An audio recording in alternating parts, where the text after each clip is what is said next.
De chez EXP Agence Immobilière, on vient à la rencontre d'Antoine qui nous reçoit. Bonjour, mon cher Antoine. Bonjour. Un parcours atypique ou non atypique, là est la question. Dans le domaine, ici, en tout cas à l'émission, on voit que dans ton secteur d'activité, au niveau de l'immobilier en général, comme courtier immobilier, on y vient de partout. Des gens qui arrivent de d'autres secteurs d'activité. Tu n'es pas étranger à cette réalité-là.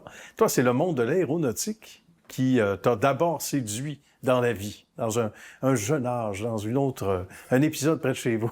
Raconte-nous. Toi, c'est l'aéronautique, donc, au départ, où tu as fait carrière. Oui, dans le fond, j'étais chez Bombardier. J'ai commencé en 2015, puis jusqu'à tout récemment, dans le fond, comme inspecteur structure. Bien. Et là, qu'est-ce qui t'a attiré vers le merveilleux monde de l'immobilier? Parce que c'est costaud. Je sais que t'es un gars qui fait du sport, t'aimes le sport. C'était du sport aussi, d'aller dans une nouvelle lignée, de faire carrière dans un tout autre domaine. Qu'est-ce qui t'a attiré là? Oui, celle-là encore. Puis, en premier lieu, c'était mon ami qui m'a conseillé un livre sur l'investissement en tout genre. D'accord. Qui était le livre Rich Dad Poor Dad, Père riche, Père pauvre. Ah, qui est comme une Bible. On connaît ça quand on s'y intéresse comme investisseur, oui. Puis, par la suite, je me suis beaucoup attaché à ce type d'investissement-là. J'ai regardé beaucoup de podcasts, de vidéos, YouTube, etc., dont quelques gourous de l'immobilier qui sont aux États-Unis.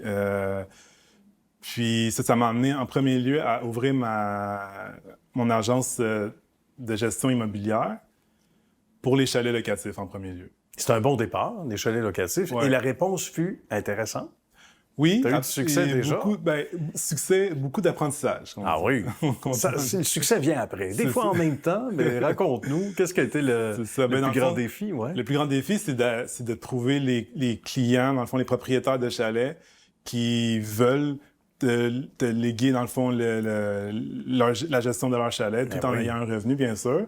Mais le défi, c'est de les trouver tous à la même place. Parce que pour avoir une bonne gestion, c'est que ça soit bien aggloméré ensemble. Parce que sinon, comme moi, c'était éparpillé. Tu courais partout. La Naudière, Laurentide, Outaouais. Ah oui? Donc là, c'était un peu trop... faisais du slalom en chaque? C'était rendu une dizaine de chalets, mais éparpillés dans ces trois régions-là. Donc, dans ce temps-là, tu cours plus. Alors, ça c'est le genre de truc que tu apprends aussi sur le champ, où tu te dis, regarde, on va régionaliser l'affaire. Exactement. Fait que ce qui m'a amené à délaisser certaines régions pour me concentrer dans la Naudière. Bien.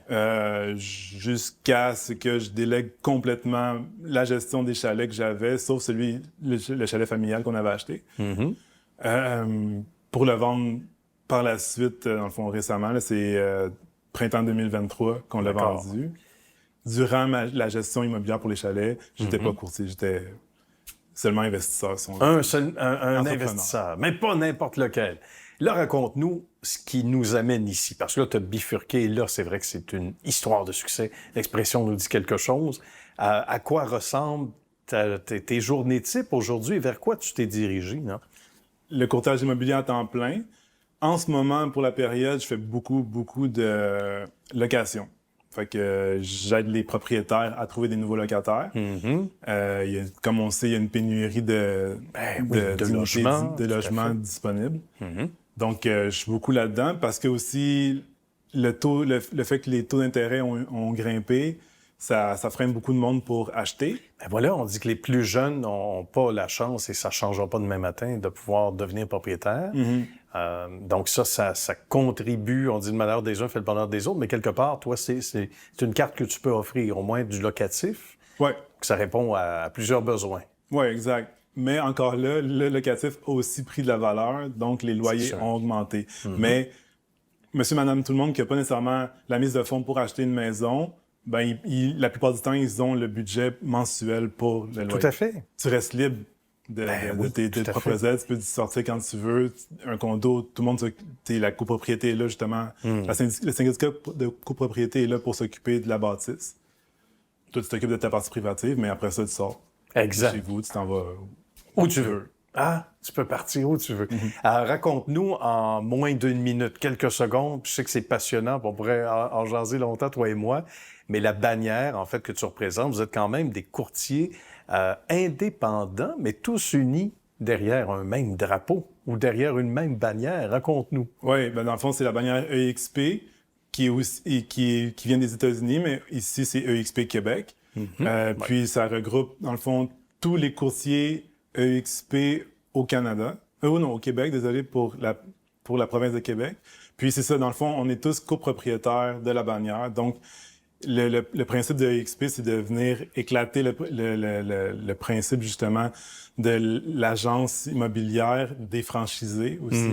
Ouais. Donc, il n'y a plus de propriétaire d'agence qui ramasse la cagnotte par-dessus toute son équipe de courtiers. Vous êtes tous propriétaires. On est tous propriétaires. Fait qu'à chaque transaction qu'on fait, on a une partie de commission qui fait de l'achat d'actions directement de la compagnie EXP, dans le fond. Écoute, il en va de l'investissement de temps supplémentaire. Je sais que déjà, comme courtier, on en donne du temps, hein, et pas à peu près, mais l'implication, sachant qu'il y a des sous aussi qui reviennent sur chaque initiative, quand on veut aider un autre courtier, ou une collègue, c'est bien. Oui, c'est ça, c'est beaucoup plus le fun pour les référencements. Puis donc, on est toute une grande famille, on est tous là pour s'entraider, tout le monde se connaît, puis c'est toujours très agréable de travailler ensemble. Ben, aucun doute là-dessus, mon cher Antoine. Un très beau parcours. Merci à toi, cher ami. Je te souhaite une bonne suite de succès. Bravo pour ce que tu as accompli jusqu'à maintenant. Merci. À bientôt. Merci.